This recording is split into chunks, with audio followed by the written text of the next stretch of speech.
ওর যে মেইন যে স্তম্ভ এই লক্ষ্মী ভাণ্ডার সেইটাকে আমি আঘাত করতে চলেছি। এটা one of the biggest scam I think. যতদিন থাকবে ততদিন মমতাকে হটানো যাবে না। মমতা ব্যানার্জি এবং অভিষেক ব্যানার্জির সঙ্গে একটা গোপন আঁতাত আছে, এবং যার ফলে ডায়মন্ডে ভোটটা দেখলেন না, যে ইলেকশন কমিশন কোনো কাজ করেনি। দেখুন, আমি যদি ঠিক মতন যদি আমি রেফারেন্সগুলো না দিই তাহলে তো আমার এগেনস্টে ওরা কেস করবে না, আমাকে ছেড়ে দেবে মমতা ব্যানার্জি। সেই জন্য আমাকে খুব সন্তর্পণে এটাকে তৈরি করতে হয়েছে। বাচ্চা থেকে বুড়ো অবধি সকলকে জিজ্ঞেস করবেন যে মমতা কি, বলবে চোর, চোরেদের রানী। আমাদের বলা দরকার নেই, বাচ্চারাও বলবে। শুধুমাত্র টাকা এবং মেয়ে দিয়ে, হয় টাকা নাও নয় মেয়ে নিয়ে ফাঁসিয়ে দেবো, এই প্রক্রিয়ায় কতদিন না টিকে থাকবে উনি। বিহার থেকে কেনা সার্টিফিকেট, ওনাকে বলুন না যে ববি বলেছে যে আপনার সার্টিফিকেটটা হচ্ছে জাল। হ্যাঁ, আমি বলছি তো ওনাকে, উনি 80 সালে বিহার থেকে যে সার্টিফিকেটটা নিয়ে এসেছেন ওটা জাল। মুখ্যমন্ত্রী তো বলবে, উনি তো একটা ফিয়ার সাইকোসিসে ভুগছেন। বিজেপি যে 26 আসতে যাচ্ছে উনি সেটা পরিষ্কার বুঝে গেছেন। বিজেপিকে কেউ রুখতে পারবে না। হিন্দুদের ভোটটা আস্তে আস্তে কনসোলিডেটেড হচ্ছে। আমাদের হিন্দুদের সংখ্যা অ্যাভারেজ প্রায় 12% কমে গেছে ওয়েস্ট বেঙ্গলে। ঢোকাতে বাধ্য থাকে বিএলও, হ্যাঁ, না হলে তার অবস্থা খারাপ হয়, তাকে চাকরি থেকে উঠতে হবে। এই র্যাকেটগুলোকে ভাঙতে হবে। শুভেন্দুদা যেটা বলছেন, আমরা অবশ্যই এখানে ক্ষমতা আসব। আমার যেটা মেইন টার্গেট, যে বিজেপি ক্ষমতা এসে এই যে এত স্ক্যাম যে করেছে, এ প্রত্যেকের পানিশমেন্ট হবে। আপনার মনে আছে যে মমতা ব্যানার্জি তৃণমূলের যখন ক্ষমতায় এলো সরকার, তার আগে কেমন চিৎকার করেছিল যে আমরা যদি আসে প্রত্যেকটা সিপিএম নেতাকে ল্যাম্পপোস্টে বেঁধে পেটাবো, ঝুলিয়ে রাখবো। একটাকেও দেখাতে পারবেন কোনো স্ক্যাম? কিন্তু সিপিএমকে দুর্নীতি করেছে। সিপিএম তো চালাক, তো ওই জন্য ওরা চুপচাপ করেছে, ওরা চুপচাপ খেয়েছে, মুখে মুখে লাগতে দেয়নি। আর তৃণমূল তো যতই চার লাখ, মমতা ব্যানার্জির ব্রেন অত নেই, চারিদিকে ওনার নেতারা সমস্ত গায়ে ফায়ে মাখিয়ে দিয়েছে, যার ফলে মানুষ এত দেখতে পাচ্ছে। আমি তো লোকসভায় দাঁড়িয়েছিলাম এই 3 বার, আমি কিন্তু কোনো মুসলিমদের ভোট দিতে দেখিনি কোনো বুথে। আপনি বলবেন যে ডায়মন্ডে এবারের ক্ষেত্রে 2009-এর ক্ষেত্রেও দেখেছি, তখন যদিও বিজেপি ছিল না, তবুও 1-2টোর বেশি ভোট পায়নি। মুসলিম সাইকোলজি হয়ে গেছে বিজেপি বিরোধিতা।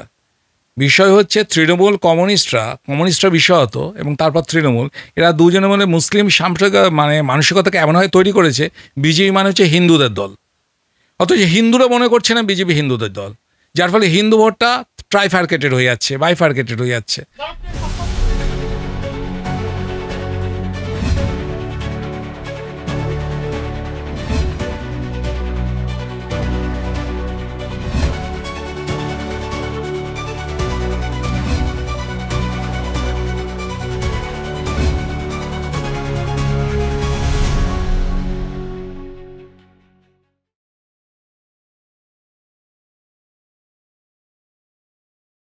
অ্যাকচুয়ালি এখন বলে দিলে তো তাহলে আর ইন্টারেস্ট থাকবেই না। তবু আমি, যেহেতু আপনি প্রশ্ন করছেন, তা 2-1টা কথা বলছি। মমতা ব্যানার্জি যে লক্ষ্মী ভাণ্ডার প্রকল্পের মাধ্যমে মমতা ব্যানার্জি যেভাবে ভোটগুলোকে নিজের পকেটস্থ করছেন, তা আমি গত কয়েক বছর ধরে নির্বাচনে আমি এই বিষয়টা লক্ষ্য করেছি। তারপর আমার মধ্যে কিউরিয়াসিটি হলো যে মমতা ব্যানার্জি যে সমস্ত সার্ভিস স্কিমগুলো দিচ্ছেন, নিয়ার অ্যাবাউট প্রায় 43+, তো এগুলো এর মধ্যে কতটা আছে সত্যি সত্যি মানুষেরও কাজে লাগছে কি না, আর কতটা এর মধ্যে ভুয়া তথ্য আছে, এবং এর মধ্যে কতটা কী বা ঘোটালা আছে। তা টানা 1 বছর ধরে আমি টোটাল স্কিমগুলো পর্যালোচনা করে, এর জন্য আমাকে প্রচুর খাটতে হয়েছে। আমি বিভিন্ন আরটিআইয়ের রিপ্লাইগুলোকে কালেকশন করা, বিভিন্ন মিডিয়ার যে সমস্ত তথ্য বেরিয়েছে সেগুলোকে নেওয়া, গভর্নমেন্ট রিপোর্ট যেটা, বিভিন্ন সরকারি যে সমস্ত নোটিফিকেশান, অর্ডারের মেমো, এবং আরও অনেক কিছু তথ্য আমি জোগাড় করেছি। জোগাড় করে সেগুলোকে রীতিমতন একটা ইনভেস্টিগেটিভ ডজার তৈরি করেছি আর কি। না, কী বিষয় মানে প্রত্যেকটা আমি এই যে ওনার যে স্কিম আছে না 43টার বেশি আর কি, তার মধ্যে আমি 12খানা স্কিমকে আমি নিয়েছি, তার উপরে ফুললি ইনভেস্টিগেশন করেছি, এবং তারপরেই উপরে ইনভেস্টিগেটিভ ডজারটা তৈরি হচ্ছে। রিপোর্টটা তৈরি হচ্ছে প্রত্যেকটার, এবং প্রাথমিকভাবে আমি প্রথমেই লক্ষ্মী ভাতাটাকে, এটা আমি অগস্টের ফার্স্ট উইকে, না এর মধ্যে তো লুফলসের আর শেষ নেই। যেমন ভুয়া ভোটার, এই ভুয়া আপনার অ্যাকাউন্ট তৈরি করা হয়েছে সেখানটা, যেমন শুধু মুর্শিদাবাদে 12,000 আপনার বিভিন্ন ক্লাবের মাধ্যমে ফর্ম বিক্রি করা হয়েছে, 150 টাকা 200 টাকা 300 টাকা করে নেওয়া হয়েছে বিক্রি। এটাও আপনার শিলিগুড়িতে এফআইআর হয়েছে, সেই এফআইআরে কপি জোগাড় করা, এবং আরও অনেক জায়গায় যে সমস্ত হয়েছে। তারপর হচ্ছে আপনার যেমন ঠিক এই 2021 সালে নির্বাচনের আগে এই লক্ষ্মী ভাণ্ডারটা তো স্টার্ট করলো, এবং তারপরে ডিবিটি মানে ডাইরেক্ট আর কি যে আপনার ব্যাঙ্ক অ্যাকাউন্টে, যে বেনিফিশিয়ারি ব্যাঙ্ক অ্যাকাউন্টে যে টাকাটা ঢোকানো, তো এই ডিবিটির যে ইনক্রিজ হওয়া এই 2023 সালে পঞ্চায়েত ভোটের আগে এবং 2021 সালের ভোটের আগে, বিধানসভা ভোটের আগে, এবং এই যে 10,700 কোটি টাকাকে এবারে 3 বছরের মধ্যে 27,000 কোটি টাকায় নিয়ে আসা, যেটা আপনার টোটাল যে রাজস্ব আদায় হচ্ছে পশ্চিমবঙ্গ সরকারের তার প্রায় 1/4, 23.82%, এবং টোটাল যে আপনার জিএসডিপির 1.1%।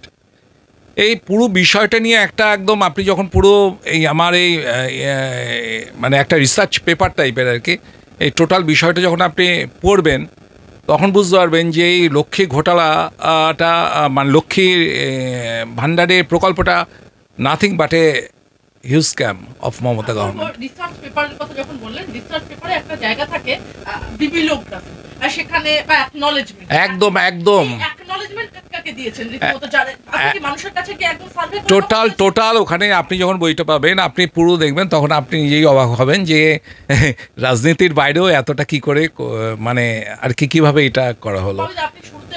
দেখুন, আমি যদি ঠিক মতন যদি আমি রেফারেন্সগুলো না দিই তাহলে তো আমার এগেনস্টে ওরা কেস করবে না, আমাকে ছেড়ে দেবে মমতা ব্যানার্জি।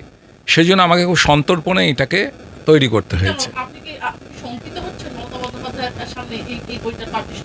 না দেখুন, মমতা ব্যানার্জি এবং অভিষেক ব্যানার্জি তো এর আগেও আমাকে 2বার আক্রমণ করেছিল, এবং আমাকে ফিজিক্যালি ইম্প্যাক্ট করে দিয়েছে, প্রায় পার্শিয়াল ইম্প্যাক্ট। তো এরা তো রিভেঞ্জ নিতে চাইবেই, কারণ ওর যে মেইন যে স্তম্ভ এই লক্ষ্মী ভাণ্ডার, সেইটাকে আমি আঘাত করতে চলেছি। এটা one of the biggest scam I think.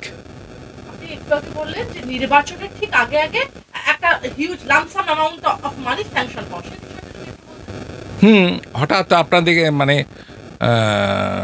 এই লক্ষ্মী ভাণ্ডারের ক্ষেত্রে আমি এই যে করতে গিয়ে দেখেছি যে 2021 সালে হঠাৎ ডিবিটি যারা হয়েছে তাদের সংখ্যা বৃদ্ধি হচ্ছে, 2023 সালে পঞ্চায়েত ইলেকশনের সময়ও তাদের সংখ্যা বৃদ্ধি হচ্ছে, এবং আপনার লিক হয়েছিল যে একটা সংস্থা, আমি বলে দিচ্ছি আপনাকে, সেটা হচ্ছে আপনার এখানটায় যে টিএমসি ঘনিষ্ঠ যে সমস্ত ক্লাবগুলো, সে ক্লাবগুলো থেকে আপনার আর কি ফর্ম বিক্রি হয়েছিল। আর এছাড়া এখানটায় ওই টেকনোফিনো এই লক্ষ্মী ভাতার আর কি ফর্ম বিক্রি হয়েছিল, এবং তার হ্যাঁ 150 থেকে 200-250 টাকা করে, এবং টেকনোফিনো ফোরাম থেকে আপনার ওই ডেটাবেসও লিক হয়েছিল। মুসলিমরা বলেছিল যে আমাদের ধর্মের নামে দেশটাকে ভাগ করতে হয় বলে, তারা দেশটাকে পরবর্তীকালে আর একটা টুকরো হলো, 2-3টে টুকরো পরিণত হলো। তা যেখানে হিন্দু মেজরিটি, সেই দেশ চিন্তা করছে যে মঙ্গল গ্রহে মানুষ পাঠানোর, আর বাকি দুটো সৃষ্টি হওয়ার পর থেকেই এই ভারতবর্ষে ঢোকাচ্ছে মানুষ, সে টেরোরিস্ট হোক আর অনুপ্রবেশকারী হোক, কোনো অনুপ্রবেশকারীকে এখানে স্থান দেওয়া যাবে না। এবং আজকে বিহারে যেমন আপনার ভোটার লিস্ট সার্চ করতে গিয়ে পাওয়া গেছে 40 লক্ষ অনুপ্রবেশকারীর নাম ঢুকে রয়েছে। ওয়েস্ট বেঙ্গলে আমার তো মিনিমাম মনে হয় যে 2-2.5 কোটি তো হবেই। এবং আমি আরেকটা আমার এই রিসার্চ ওয়ার্ক একটা পাবলিশড হবে, তাতে আমি টোটাল ডিটেলস দিয়ে দিয়েছি যে প্রত্যেকটা জেলায় কিভাবে এই হিন্দু মুসলিম পার্সেন্টেজ কিভাবে কমে এসেছে, এবং তথ্য সমিতি, কারণ আমি আমাদের হিন্দুদের সংখ্যা অ্যাভারেজ প্রায় 12% কমে গেছে ওয়েস্ট বেঙ্গলে। আমি আপনাকে উদাহরণ দিচ্ছি যে এই দক্ষিণ চব্বিশ পরগনা ছেলে, আমি দক্ষিণ চব্বিশ পরগনায় যখন 1981 সেন্সাস রিপোর্টে প্রায় 74% হিন্দু ছিল, আজকে হিন্দুর সংখ্যা এই 2025-এ 58%-এ নেমে গেছে।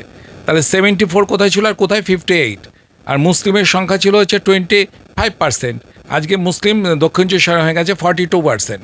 তো এইভাবে যে হিন্দুদের সংখ্যা প্রত্যেকটা জেলায় কমে এসেছে, মানে বীরভূমের মতো যেখানে 15% মাত্র মুসলিম ছিল, আজকে সেখানে 32% মুসলিম হয়ে গেছে। তো পুরো ডেমোগ্রাফি চেঞ্জ হয়ে গেছে। এই টোটালটা নিয়ে আমি এইটাই নিয়ে গত 1 বছরে আমি 5-6টা সাবজেক্টের উপর আমি এই তথ্যগুলো করেছি, একের পর এক পাবলিশড হবে। একটা হচ্ছে সার্ভিস স্কিম, আর একটা হচ্ছে আপনার বিভিন্ন যে পলিটিক্যাল লিডার তারা যে মানুষকে যে নিজেরা ওথ নিচ্ছে, অথচ সেইটা মানুষকে ব্লাফবাজি দিয়ে তারা নিজেদের এডুকেশনাল কোয়ালিফিকেশান এবং তাদের সম্পত্তি তারা ভুলভাল দিচ্ছে, এইটার উপর একটা থাকবে। একদম নাম ধরে পুরো তথ্য দেওয়াই থাকবে সেটা, এবং কোনো এর মধ্যে ভেজাল থাকবে না। দেখুন, ওয়েস্ট বেঙ্গলে কী হবে কি না হবে আমি তো খুবই সন্দেহ, কারণ এখানে ইলেকশন অ্যাকচুয়ালি কী হচ্ছে, শুধু তো সিইও নয়, এখানটায় নির্ভর করছে কি ডিএমের ওপর। ডিএম হচ্ছে ডিস্ট্রিক্ট ইলেকশন অফিসার। তো মানুষকে এটা বুঝতে হবে, অনেকে তো ব্যাপারটা বোঝে না। এবার ডিওর উপর মানে ডিপেন্ড করতে হয় সিইওকে যে টোটাল এখানটায় ভোটার লিস্টগুলো ঠিকঠাক সংশোধিত হচ্ছে কি হচ্ছে না। এবার ডিএম সেগুলোকে ভিডিও, আর টোটালটাই টিএমসি দ্বারা কন্ট্রোল হয়। টিএমসি পার্টি অফিসে বসে যা তথ্য দেবে সেটাই নামি লিস্টগুলো ওতে ঢোকাতে বাধ্য থাকে বিএলও। হ্যাঁ, না হলে তার অবস্থা খারাপ হয়, তাকে চাকরি থেকে উঠতে হবে। তো আর আমাদের এই 2018 থেকে আরিজ আফতাব যিনি সিইও ছিলেন, এনার সঙ্গে মমতা ব্যানার্জির কানেকশন নিয়ে আমি বারবার চিঠি করেছিলাম ওপরে, যে আজকে আমাদের দক্ষিণ চব্বিশ পরগনা, তো আমি তো যখন জেলা সভাপতি ছিলাম আমি নিজে 3,500 রোহিঙ্গা অনুপ্রবেশকারীর নাম, যাতে ক্যানিং থেকে পরবর্তীকাল ডুয়েল ভোটার হিসেবে ছিল, আমি দিয়েছিলাম আরিজ আফতাবকে নিজে। সেই মেল এখনও রয়েছে, উনি কিছুই ডিলিট করেননি। হওয়া উচিত। আরিজ আফতাব তো ডায়মন্ড হারবারে যত নির্বাচন হয়েছে ওয়েস্ট বেঙ্গল, আমি এটা বারবার আমার মানে ফেসবুক ওপেন এতেও লিখেছি, আমি আমার নিজের দলের উপরে নেতৃত্বকেও জানিয়েছি, সাংবাদিকদের জানিয়েছি, আরিজ আফতাব যতদিন থাকবে ততদিন মমতাকে হটানো যাবে না। মমতা ব্যানার্জি এবং অভিষেক ব্যানার্জির সঙ্গে একটা গোপন আঁতাত আছে, এবং যার ফলে ডায়মন্ডে ভোটটা দেখলেন না যে ইলেকশন কমিশন কোনো কাজ করেনি, এবং প্রত্যেকটা জায়গায় এরা ভুয়া ভোটার ঢুকিয়ে রেখে দিয়েছে। মানে এসব আর খাটবে না, বাঙালি হিন্দুরা বুঝে গেছে, দেশভাগের জ্বালায় বাঙালি হিন্দুরা বুঝেছে, যারা এখানকার অধিবাসী তারা বুঝে গেছে যে তখনকার দিনে কিভাবে পূর্ব বাংলা থেকে হাজার হাজার উদ্বাস্তু, লাখ লাখ উদ্বাস্তু হিন্দুরা এসেছিল। তো তারা চোখের সামনে দেখেছে না। আর এখনকার দিনে এই ডিজিটালাইজড যুগে মানুষ জেনে যাচ্ছে যে মমতা ব্যানার্জি যা মিথ্যা কথা বলছে সেগুলো সমস্ত খুল্লা প্রকাশ হচ্ছে। আজকে বহরমপুরে কী করলো ওরা, হ্যাঁ, এই মুর্শিদাবাদে কী করলো, জঙ্গিপুরে কী করলো। তো এটা তো আজকে নতুন কথা নয়, আজকে মিডিয়া আছে বলে তাই এরকম চলেই এসছে। এটা সিপিএমের আমলে এটা এতটা এক্সপোজ হতো না, কিছুটা কন্ট্রোলে ছিল, মমতা ব্যানার্জির আমলে এটা এক্সপোজ করে দিল।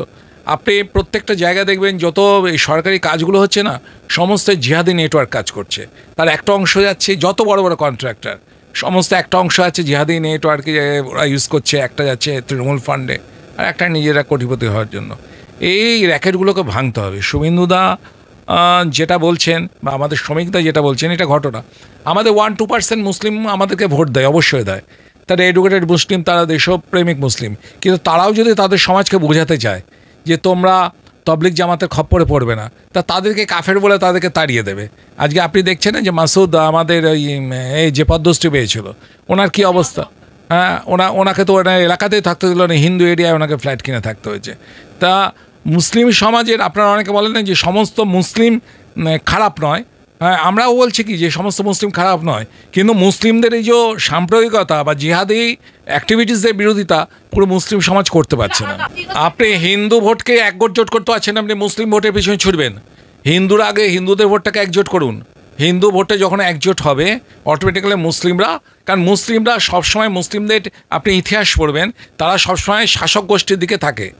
যখন হিন্দুদের কনসলিডেটেড ভোট, এখনও পর্যন্ত আমাদের ওয়েস্ট বেঙ্গলে 70% হিন্দুও রয়েছে, তার মধ্যে আমরা যদি 50% হিন্দুর ভোটটা যদি সলিড আমরা পাই, অটোমেটিক্যালি দেখবেন যে মুসলিমদের যে বাকি 30% আছে ওর থেকে 10% চলে আসবে। সমস্ত মুসলিম টিএমসির দিকে নয়। আবার আপনি যদি বেশি হিন্দু করে বাইরে চিৎকার করেন, তাহলে আবার মুসলিমরা ব্লক ভোট তৃণমূলকে দেবে। ওই জন্য আমার এটা পার্সোনাল আমার ওপিনিয়ন যে হিন্দুত্বের কোনো ইস্যু সেগুলো করুক বিশ্ব হিন্দু পরিষদ, হিন্দু জাগরণ মঞ্চ, এরা, আমরা যারা পলিটিক্যাল, আমরা যারা লিডার আছি, আমাদের উচিত যে কোথাও একটা যা কিছু হবে সেই ইস্যুটাকে তুলে দিয়ে আমরা বেশি রাজনৈতিকভাবে আমরা কতটা এগোতে পারি।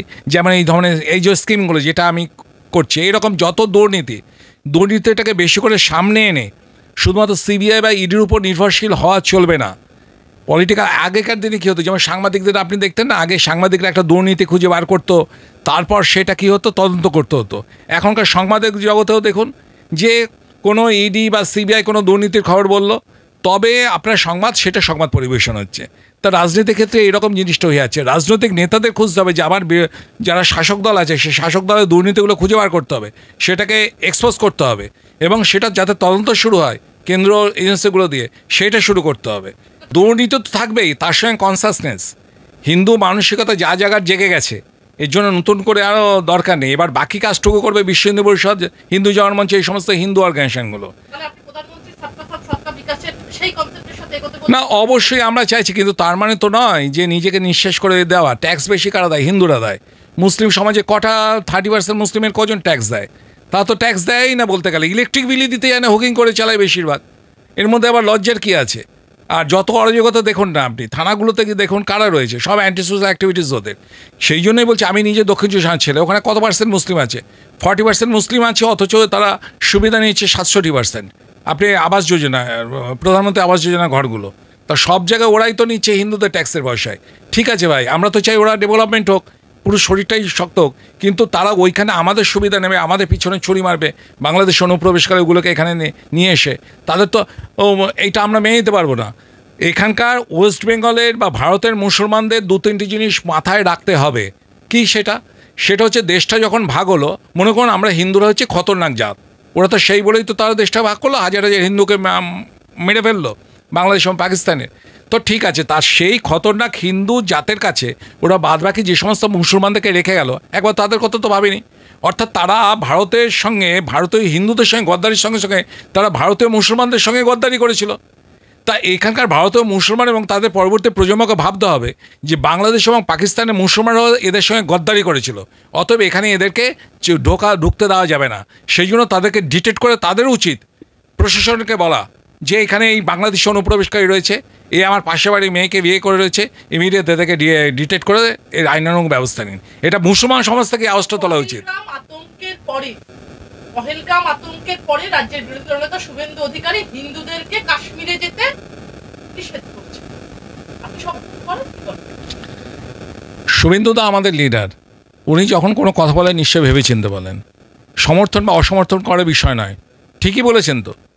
আজকে আমরা যে যাচ্ছি কাশ্মীরে, আমি তো নিজেও কাশ্মীরের রেলওয়ে বোর্ডের মেম্বারের সূত্রে কাশ্মীর তো আমি ভিজিট করতে হয়েছে ওখানে স্টেশনগুলো।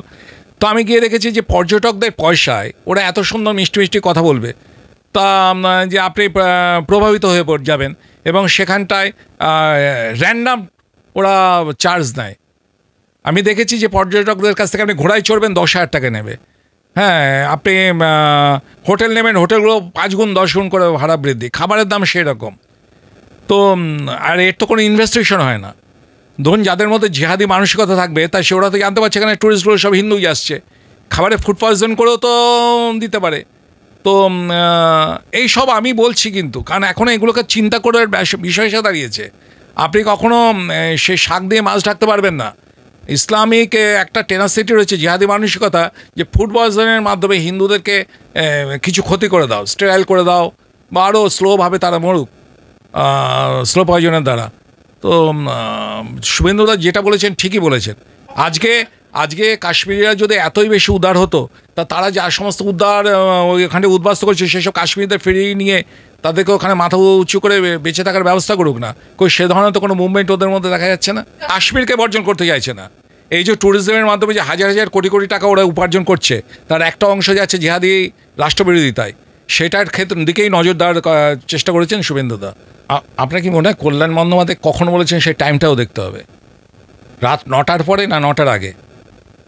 ঠিক আছে, আপনার মনে হয় যে উনি ওনার তো যখন উনি শরীরে মানে মানুষের যে বলে না যে আমাদের 3 ভাগ জল 1 ভাগ স্থল, তো ওনার শরীরও এরকম জলীয় ভাগটা বেশি পড়লেই ওনার ওই কথাবার্তা উল্টো পাল্টে বেরোয়, কোনো কথার মধ্যে শালীনতা নেই। তাহলে আপনি নিজেই বুঝুন না যে এই টাইপের কথাবার্তা কোনো ভদ্র রাজনীতিবিদে। অ্যাকচুয়ালি ওনার যে লয়ার উনি বলেন উনি অ্যাডভোকেট, অ্যাকচুয়ালি এটা তো কেনা সার্টিফিকেট একটা বিহার থেকে কেনা সার্টিফিকেট। ওনাকে বলুন না যে ববি বলেছে যে আপনার সার্টিফিকেটটা হচ্ছে জাল। আপনি এবার কল্যাণ বন্দ্যোপাধ্যায়কে চ্যালেঞ্জ করছেন না? হ্যাঁ, আমি বলছি তো ওনাকে, উনি 80 সালে বিহার থেকে যে সার্টিফিকেটটা নিয়ে এসেছেন ওটা জাল। আপনি ইংরেজি এগুলো আমরা তো গ্রাম বাংলা ছিলাম, আমরা তো অত ফ্লুয়েন্সি নেই ইংরেজিতে, ঠিক আছে, কিন্তু মোটামুটি তো আমরা একটু সঠিক ইংরেজিটা তো উচ্চারণ করবো, মানে উল্টো পাল্টা ইংরেজিতে আর সবসময় একটা নাটকে পানা। আপনি ওর কথা ছাড়ুন, ওনাকে আগে সেই বঙ্কিমচন্দ্রের সেই কথা আছে না আনন্দ মাঠে, যে তুমি অধম বলে আমি উত্তম না হইব কেন। তো কল্যাণ বন্দ্যোপাধ্যায়কে নিয়ে আমাদের মেইন টার্গেট মমতা ব্যানার্জি এবং তার ভাইপো অভিষেক ব্যানার্জি। এই পাশে এই শাখা প্রশাখা এগুলোর আমাদের কোনো প্রয়োজন নেই। মুখ্যমন্ত্রী তো বলবে, উনি তো একটা ফিয়ার সাইকোসিসে ভুগছেন। বিজেপি যে 26 আসতে যাচ্ছে উনি সেটা পরিষ্কার বুঝে গেছেন, বিজেপিকে কেউ রুখতে পারবে না। হিন্দুদের ভোটটা আস্তে আস্তে কনসোলিডেটেড হচ্ছে। হ্যাঁ, উনি পারচেস করতে পারেন অনেককেই, যেভাবে ডায়মন্ডে করা হয়েছিল, ইলেকশন কমিশনকে পারচেস করার চেষ্টা করবেন, বিজেপির অনেক লোককে পারচেস করার চেষ্টা করবেন। তার মাঝখানেও উনি যখন 2011 সালে উনি যখন ভোটে দাঁড়ান, 56,000 বুথে উনি কোনো পোলিং এজেন্ট দিতে পারেননি, কিন্তু মানুষ কমিউনিস্টদের হটানোর জন্য দুহাত তুলে ওনাকে ভোটটা দিয়েছেন। ওনাকে ভোটটা দিয়েছিলেন মানুষের স্বার্থ যাতে লঙ্ঘিত না হয়, যাতে মানুষ মানে মাথা তুলে বাঁচতে পারে, কিন্তু উনি বাঙালিদের মাথাটাকে একদম মাটির তলায় মিশিয়ে দিয়েছেন। এইটাকে মেনে নেওয়া যায় না। যখন এই জন আন্দোলন হয় না, তখন কোনো কিছুরই আর প্রয়োজন পড়ে না। যেমন ধরুন মোদিজির সভায় অর্গানাইজেশনের মাধ্যমে কটা লোক হয়, মানুষ তো যেচে এসে ওখানটায় লক্ষ লক্ষ লোক। এই সমস্ত শুনুন, আমি মনে করি যে রাজনীতি করতে হলে না তার ক্যারেক্টার বিল্ডিংটা হচ্ছে আসল কথা, ঠিক আছে। যাদের কে আমি দেখবেন আমি সেই সমস্ত লোকগুলোকে খুব অ্যাভয়েড করি যাদের চরিত্র বলে বিন্দুমাত্র কোনো জিনিস নেই। চরিত্রের মধ্যে আপনার সততা থাকবে, হ্যাঁ, তার মধ্যে অনেক কিছু মানবিকতা থাকবে, সে কোনো বাজে কিছুর মধ্যে যাবে না। হ্যাঁ, তা আমি ওই জন্যই আমি বেশি ওই সমস্ত পলিটিশিয়ানদের বিরুদ্ধে আমি কিছু বলতে চাই না। ওই আর একটা কী আছে, এটা কি গড় চৌধুরী না কী নাম আছে একটা, কি আছে না বাংলা বাঁচাও নিয়ে করে, ভুলে যাই, গড়গত বাংলা পক্ষের। তো ওই মমতা ব্যানার্জি তো ওইটাতে যোগ দিতে পারেন। এইখানটায় ওয়েস্ট বেঙ্গলে ওনার নিজের লজ্জা লাগে না? আমরা যখন ছোটোবেলায় থাকতাম মানিকতলাতে, আমার নিজের মা বাড়ি, তা আমি ওখানে দেখতাম যে প্রচুর বিহার উড়িষ্যা থেকে লোকেরা সমস্ত ঠেলার কাজ, এর কাজ, এই সমস্ত করতো, রান্নার কাজ। তা এবারে রেলের কাজে আমি উড়িষ্যা বিহারে তন্ন করে অনেক স্টেশন ভিজিট করেছি, দেখছি হাজার হাজার বাঙালি ওখানে কাজ করছে। সিনারিও পুরো চেঞ্জ হয়ে গেছে, ইউটার্ন হয়ে গেছে, যেখানে মানে আমাদের একদম ওয়েস্ট বেঙ্গলের নিচে থাকা রাজ্যগুলো আজ কত উপরে উঠে গেছে, যে লক্ষ লক্ষ বাঙালি ছেলে সেখানে গিয়ে কাজ করে। কেরালা হাজার হাজার ছেলে কাজ করছে, তামিলনাড়ু, অন্ধ্রপ্রদেশ। মমতাজি এইদিকে নজর দেওয়ার দরকার নেই। নিজের ভাইপোকে কোটিপতি বাঙালিই হবে, রাখতে পারছেন না কেন? বাঙালিরা কেন বাইরে যাচ্ছে? লজ্জা উচিত না? ওনার ভাইপো যে ডায়মন্ড হারবারে ওখানটা পরপর 17টা ডায়মন্ড হারবার রোডে 17টা ফ্যাক্টরি বন্ধ, যে স্পেকট্রাম বন্ধ, যেখানে প্রায় 2000 লোক কাজ করতো, হাটা টেক্সটাইল যেখানে প্রায় 3000 লোক কাজ করতো, আপনার জার্মান ফ্যাক্টরি ওখানে প্রায় 4500 লোক কাজ করতো। আমি বলে দিচ্ছি আপনাকে, 24-25 হাজার লোক ওখানে বেকার শ্রমিক, যারা এতদিন ধরে কাজ করেছে, আয় না তারা কী করে চালাচ্ছে তাদের সংসারগুলো। তো এই আমি জাস্ট একটা, সে ভাতের একটা চাল যেমন টিপলে বোঝা যায়, আমি জাস্ট একটা লোকসভার উদাহরণ দিলাম। শুধুমাত্র টাকা এবং মেয়ে দিয়ে, হয় টাকা নাও নয় মেয়ে নিয়ে ফাঁসিয়ে দেবো, এই প্রক্রিয়ায় কতদিন না টিকে থাকবে উনি।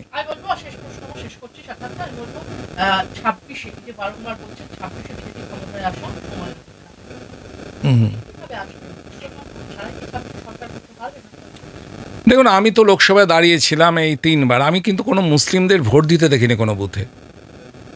আপনি বলবেন যে ডায়মন্ডে এবারের ক্ষেত্রে 2009-এর ক্ষেত্রেও দেখেছি, তখন যদিও বিজেপি ছিল না, তবুও 1-2টোর বেশি ভোট পায়নি। মুসলিম সাইকোলজি হয়ে গেছে বিজেপি বিরোধিতা। বিষয় হচ্ছে তৃণমূল কমিউনিস্টরা বিষয়ত, এবং তারপর তৃণমূল, এরা দুজনে মিলে মুসলিম সাম্প্রদায়িক মানে মানসিকতাকে এমনভাবে তৈরি করেছে, বিজেপি মানে হচ্ছে হিন্দুদের দল, অথচ হিন্দুরা মনে করছে না বিজেপি হিন্দুদের দল। যার ফলে হিন্দু ভোটটা ট্রাইফার্কেটেড হয়ে যাচ্ছে, বাইফার্কেটেড হয়ে যাচ্ছে। জনপ্রিয় সংবাদ পত্রিকা তাদের সম্পাদকীয় লিখছে যে উগ্র সাম্প্রদায়িকতা দিয়ে ভোট কনসলিডেট করতে চাইছে। বিষয় হচ্ছে যে এটা তো করতেই হবে। যখন একটা পক্ষ বলছে বিজেপি হচ্ছে হিন্দুদের দল, তো আমরা বলছি হ্যাঁ আমরা হিন্দুদের দল। হিন্দুদের দল মানে গোটা ভারতবর্ষ। হিন্দু মানে হচ্ছে একটা উদারতা, পরিবেশ তৈরি হবে, এখানে সকলে থাকবে, সকলে এখানে সুখে থাকবে। তো আমরা অবশ্যই এখানে ক্ষমতা আসব। আমার যেটা মেইন টার্গেট, যে বিজেপি ক্ষমতা এসে এই যে এত স্ক্যাম যে করেছে, এ প্রত্যেকের পানিশমেন্ট হবে। আপনার মনে আছে যে মমতা ব্যানার্জি তৃণমূলের যখন ক্ষমতায় এলো সরকার, তার আগে কেমন চিৎকার করেছিল যে আমরা যদি আসে প্রত্যেকটা সিপিএম নেতাকে ল্যাম্পপোস্টে বেঁধে পেটাবো, ঝুলিয়ে রাখবো। একটাকেও দেখাতে পারবেন? কোনো স্ক্যাম কিন্তু সিপিএমকে দুর্নীতি করেছে। সিপিএম তো চালাক, তো ওই জন্য ওরা চুপচাপ করেছে, ওরা চুপচাপ খেয়েছে, মুখে মুখে লাগতে দেয়নি। আর তৃণমূল তো যতই চালাক, মমতা ব্যানার্জির ব্রেন অত নেই, চারিদিকে ওনার নেতারা সমস্ত গায়ে ফায়ে মাখিয়ে দিয়েছে। যার ফলে মানুষ এত দেখতে পাচ্ছে, বাচ্চা থেকে বুড়ো অবধি সকলকে জিজ্ঞেস করবেন যে মমতা কি, বলবে চোর, চোরেদের রানী। আমাদের বলা দরকার নেই, বাচ্চারাও বলবে। তো এটার একটা কিছু ওদের এই পানিশমেন্টটা দরকার, বিজেপির এটা এসে করতেই হবে, যেটা মমতা ব্যানার্জি পারেনি। একদম। অনেক ধন্যবাদ আপনাকে আমাদের সঙ্গে থাকার জন্য।